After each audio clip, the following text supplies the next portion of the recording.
Hey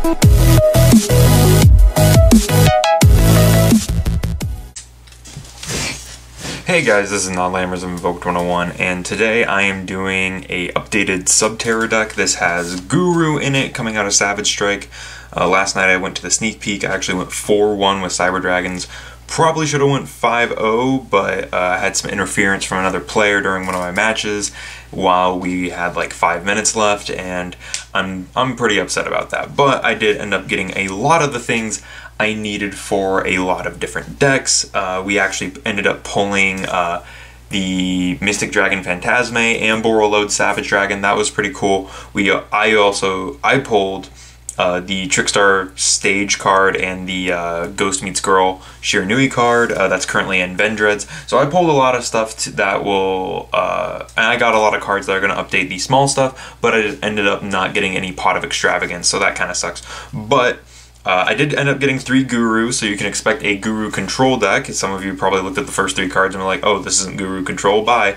But this is just an updated Subterror deck using Guru, and I will be doing a Guru Control deck. But without further ado, actually, one more thing. I do have a Patreon in the description if you guys want to check that out. That'd mean a lot to me. And yeah, just I'm going to set the traps and these spells off to the side, and we're going to talk about the Subterrors. So first one, Fiendus, level 1, not tuner, but level 1 spellcaster. Pretty dope. She's a hand trap for like everything. She negates cards and effects simply by flipping down another Subterror monster you control. She has another effect, I believe, while she's in the graveyard.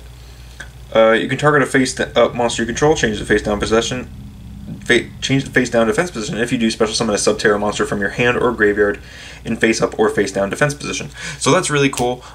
So she can actually be a starter, which is really nice, and I always forget that she has the second effect because the hand trap effect is just so good. And you can recycle this card using one of the spell cards, and I'll talk about it when I get there. But the next one that we have, of course, is the brand new one, straight out of Savage Strike, Subterror Guru. This card, it was awesome to get this. I think he's actually, there were only like 7 or 8 of this guy floating around at locals. I got 3 of them. Another Subterror player got 3 of them, and then there was one other one that they kept asking us if we needed. So it felt pretty good to get this card. What he does is when he's a flip effect monster, and when he's flip face up, you can add any Subterror card from your deck to your hand. Pretty crazy. He also has another effect that you can target him and another monster on field, flip them both face down, and if you control another Subterror card, it's a quick effect. So that's pretty cool. So he's like a Book of Moon. He's another kind of, he's the linchpin in one of the strategies, and this deck actually can be a Guru Control deck if you want it to, and I'll talk about that when I get to Hidden City. The next card, 3 Nemesis Archer. He sends stuff to the graveyard, and then he summons a Subterror from the deck. He also is able to summon himself from the graveyard whenever a monster is flip face up, so that's pretty cool. And then 2 Nemesis Archer. I think 3 is kind of cloggy, so I like the 2 Archers. What she does is, if you control another Subterror card, if she attacks a face-down defense position monster, she shuffles it back into the deck, which is pretty cool, but just not super great.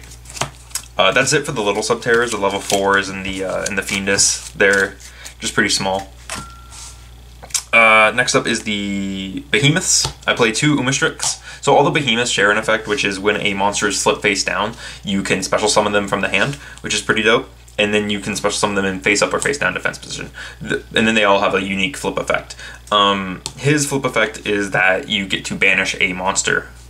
I think it's an opponent's monster. Yeah. So that's pretty cool. He does target though. The next one I run is Stalagmo. I think Stalagmo is pretty cool. I think he's one of the better ones. So when he's flip face up, you get to discard a Subterror monster and draw 2 cards. I love that. I think that's awesome. And then the next one I run is Ultramufus. Ultramufus is just the big fire turtle of the deck, and when he is flip face up, he flips everything else face down, which is pretty dope. I really like Ultramufus. I think he's like one of the better ones. He's also pretty big.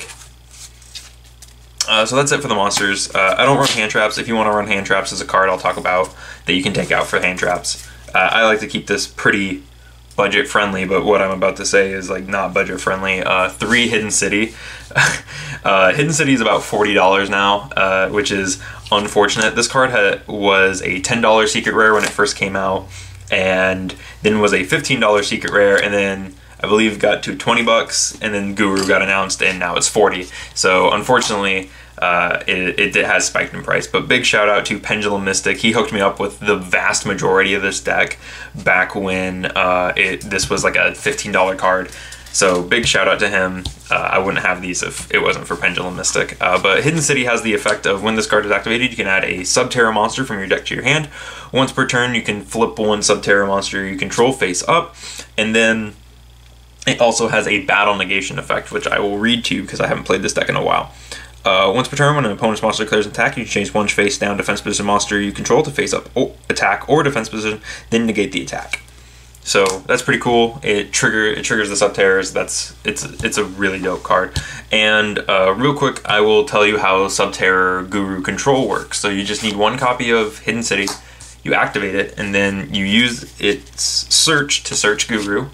You will take your Guru and set him face down. You'll take Hidden City, activate it to flip Guru. Guru's effect will activate, and that will search you Fiendus. Thus, you have a Guru, and a Hidden City, and a negate in hand. And then it only gets better if you have other stuff in your hand, and that's just off of one card. So it's a +2 off of one card, or I guess a +1 because it gets you the Guru and the Fiendus. So it replaces itself and then gets a card in hand. But yeah, that's Hidden City, and of course, when you play a field spell that is good, you gotta play Terraformings. So, 2 Terraforming, 3 Subterror Cave Clash. In pure Subterrors, I think Cave Clash is an absolutely necessary 3 of. What this card does is it says all Subterror monsters you control gain 500 attack for each set monster on the field, and then whenever your Subterror monster inflicts battle damage, you get to add a Subterror card from your graveyard to your hand except Cave Clash, which is amazing. Just being able to scoop up a Subterror card from the grave, it's incredible. And the last, one of the last spells I run, 3 MST, you can cut this for hand traps, you can cut this for whatever you really want. I play 3 MST because this is a casual strategy. This is something that if I am going to play it, I'm going to go play it down at my casual locals. I'm not playing it seriously. So I put the MSTs in there just as back row removal. And then 1 Book of Moon. This really should be at 3. There's no reason Book of Moon shouldn't be at 3 at this point because this is really the only deck that can use it. And then 1 Rhoda because this searches the Nemesis Warrior. That's it for spells. But yeah, you can put hand traps there if you really want to, if you want to play something else. And then lastly, Final Battle. Final Battle is pretty dope. This card is amazing. It has 4 different effects, but its first thing is instead of sending this card to the graveyard, you get to pick one of 4 effects, and then instead of sending this card to the graveyard, you set it back face down so it Scrap Iron Scarecrows itself. And then its 4 effects are flip up a Subterror, flip down a Subterror, the attack of one Subterror becomes equal to its combined original attack and defense until the end of the turn, so it makes them huge, or Subterror effects cannot be negated, and that includes spells, traps, all that stuff. And it's not a hard once per turn on Final Battle, so you can activate multiples in a turn, which is insane. And that's actually how this deck kind of like ramps up its powers whenever you get multiple Final Battles going. Next card is 1 Subterror Succession. This is another card out of Savage Strike. I don't think I have a second one, but I don't feel like I need to play it. I feel like 1 is just fine. And this card's pretty cool. I'm going to read the effect because I haven't had time to learn this card as much as I'd like to because I've only done a few test hands where I've gotten this card. So I'm going to read its effect to you guys. Activate one of these effects, also afterwards set this card face down, so it's like the Scrap Iron Scarecrow effect. Send 1 monster. The first effect that you can choose is send 1 monster from your hand or face up field to the graveyard. If you do, add a flip monster from your deck to your hand with the same attribute but a different name. And then the other effect is send 1 flip monster from your hand or face up field to the graveyard. And if you do, add 1 monster from your deck to your hand with the same attribute but a lower original level. You can only activate 1 succession per turn. So that's pretty cool. So you can like tag out your big Subterrors for your little Subterrors. You can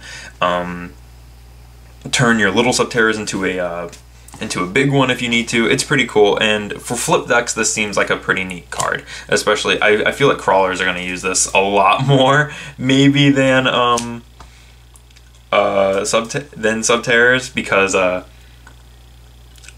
don't know, but I feel like they're going to use this a bit more because it doesn't say, because you can discard a flip monster and add a flip monster. It never says you can't. But yeah, those are the 4 Subterror traps that I play, and then I play 2 back to the front. This is pretty good in Subterror because unlike Called by the Haunted, which we used to play,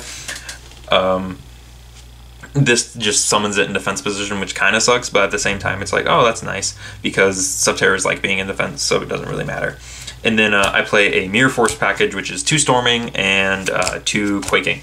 Quaking is just like standard in Subterrors. I think this, if you don't play Quaking in Subterrors, then it's kind of silly because this instantly turns on your Cave Clash and just makes your Cave Clash amazing. And that is it for the Subterror deck. That is all I have for it. I hope I've explained it enough for you guys.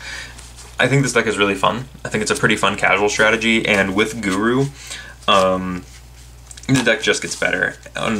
I was thinking like maybe you could run the dinosaur, the big Ultimate Conductor Tyranno in this deck, but none of them are dinosaurs, so you kind of can't. But at the same time, that's okay. I like this deck a lot, and it is one of those decks that I'm just like, this deck is so much fun. And yeah, tell me what of course I can do to improve it, and tell me down below if you want to see a Guru Control variant, because I'm pretty sure I have the cards to make Guru Control. I just need to put them in this deck and take them out of other stuff. But yeah, and then of course while you're down there, be sure to check out the Patreon, and I will see you guys in the next video.